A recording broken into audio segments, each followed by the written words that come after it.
Why is Wednesday called Hump Day? If you enjoyed learning about Hump Day, don't forget to like,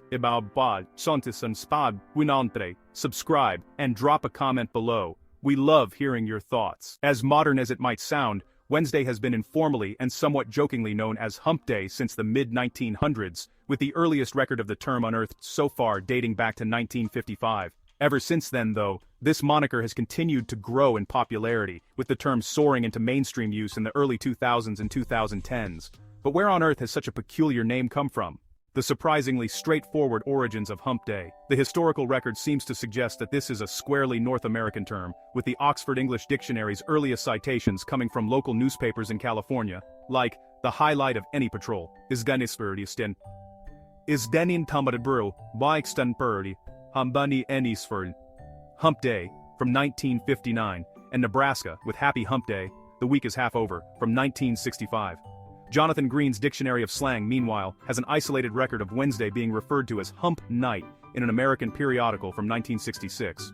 Green's dictionary also provides a neat explanation of the surprisingly straightforward metaphor that lies behind the term. The hump in your working week's hump day is exactly the same as the sloping bump you would see on the back of a camel or protruding out of an otherwise flat landscape. With most people working Monday through Friday, ultimately, Wednesday represents the midpoint or high point of the working week's hump, after which it is all a smooth, easy downhill journey to the weekend.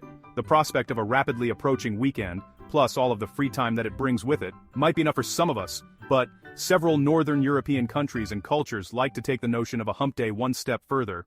The Swedish method. In Sweden, the fact that Wednesday is the turning point of the week, and so half the working week is now behind us, has led to it being nicknamed Lillördag, or literally Little Saturday. As a result, Lillördag is seen by many Swedes as an opportunity to break up the working week and celebrate the upcoming weekend with a couple of post-work drinks. Some Swedish bars, restaurants, clubs, and even museums and other cultural hotspots offer later opening hours mid-week, and university students often use Wednesday night as a night to go out drinking or celebrating. It's essentially a more raucous and rambunctious version of Hump Day that's also observed in Sweden's neighboring Nordic countries of Norway, Denmark, and Finland.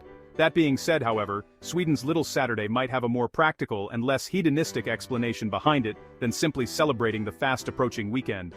According to some theories, the tradition of Lillördag actually dates back to a time when many well-to-do households in Sweden had maids and other servants on their staff, many of whom, unlike the household's members themselves, would be expected to work on a Saturday. Ultimately, the staff were offered a midweek day off to make up for working the weekends instead, and typically opted for Wednesday as it broke up the rest of the working week the most evenly. Perhaps then, it is this old tradition of a midweek day of rest that lies behind Sweden's Hump Day, rather than a simple downhill slide into the weekend.